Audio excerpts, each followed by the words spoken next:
Imagine this. It's a quiet, early morning flight, and most of the passengers are settling in with coffee cups and headphones, ready for a few hours of peaceful travel. Somewhere in the middle rows, a woman stows her briefcase and flips open her book. She's Dr. Maya Caldwell, a young but highly accomplished doctor with a calm, confident air. Despite her steady presence, you might not even notice her. She's just a regular traveler after all. Across the aisle, however, there's someone else you'd definitely notice. A tall, sharply dressed man in a custom-tailored suit, carrying an air of self-importance that almost feels like it takes up more room than he does. He's checking his watch impatiently, and the look on his face tells everyone around him that he's a man who's used to getting his way. This is Richard Manning, the CEO of a large tech company, someone who thrives on control, authority, and always being at the top. As the plane takes off, the two couldn't be more different in how they approach their journey.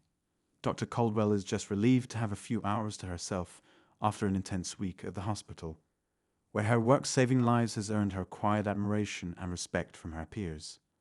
But across the aisle, Manning is muttering under his breath, scrolling through emails and looking increasingly annoyed. As the flight progresses, a slight turbulence shakes the cabin, and everyone grips their seats for a moment, holding their breath. Manning grumbles something loudly, catching the attention of a few nearby passengers. A flight attendant quickly checks in to see if he needs anything, but he waves her off, clearly bothered by more than just a few bumps in the sky. After a while, Manning gets up to stretch and ends up near Dr. Caldwell's seat. It's clear he's in a mood, irritated and visibly unsettled by the unexpected turbulence. His eyes scan the cabin, and they finally settle on Dr. Caldwell, who's quietly reading her book.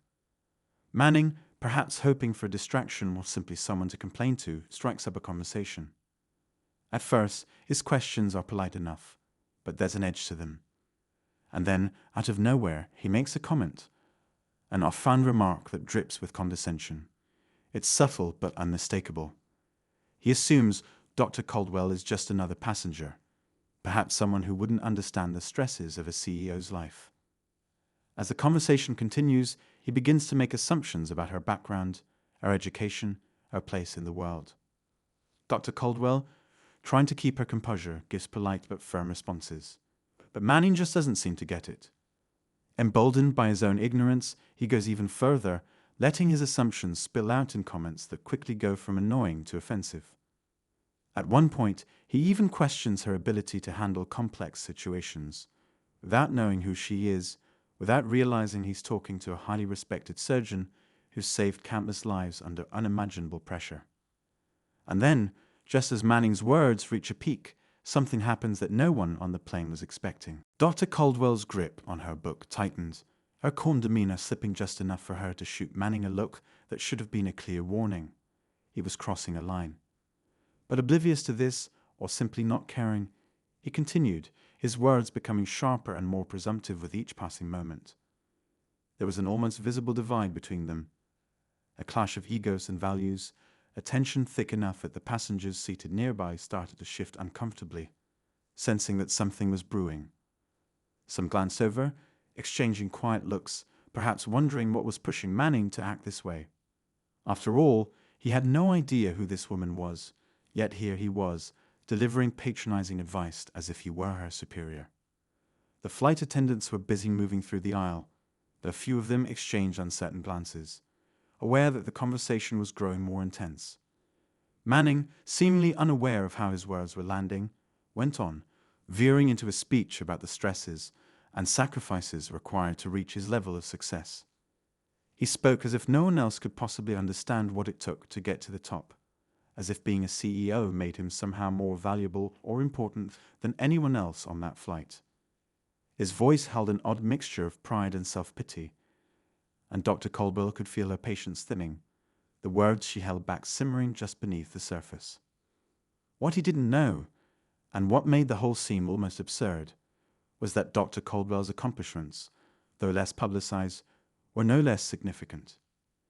In her world, she dealt with the life-or-death pressures of surgery on a daily basis, standing at the front lines of life-saving care with a level of expertise and dedication that most people couldn't imagine.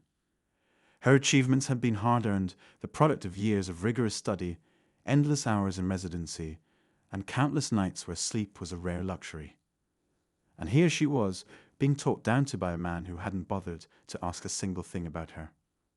As Manning continued, passengers nearby could sense a storm building, an unspoken tension growing stronger with every word. Dr. Caldwell remained silent, her eyes fixed on him, observing him as he ranted about the challenges of his position, as if his hardships eclipsed everyone else's.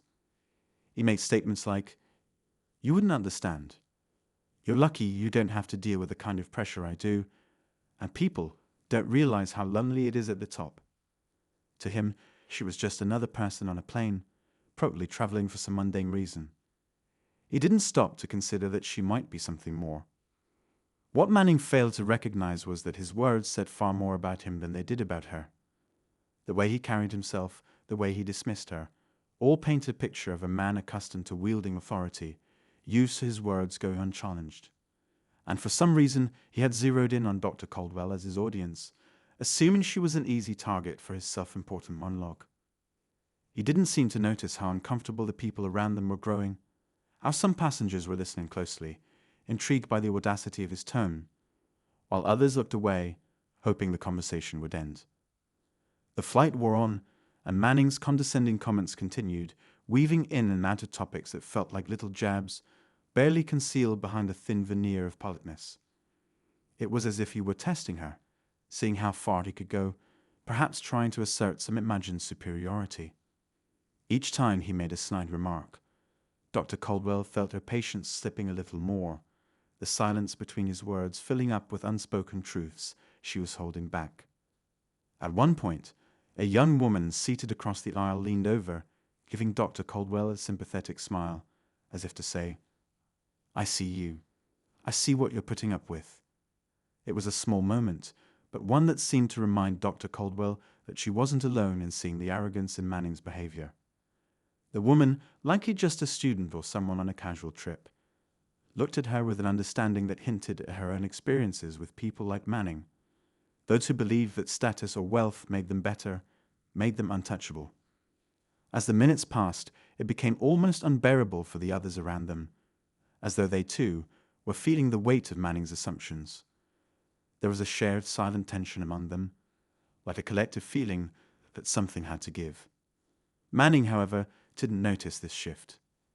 He didn't see the looks exchanged or the subtle way people were beginning to lean in, caught between wanting to hear how far he would go and feeling a sense of second-hand embarrassment. Just as the captain announced the expected time of arrival, Manning made a comment that went too far. In a low, dismissive tone, he insinuated that people who played it safe in life could never understand real success.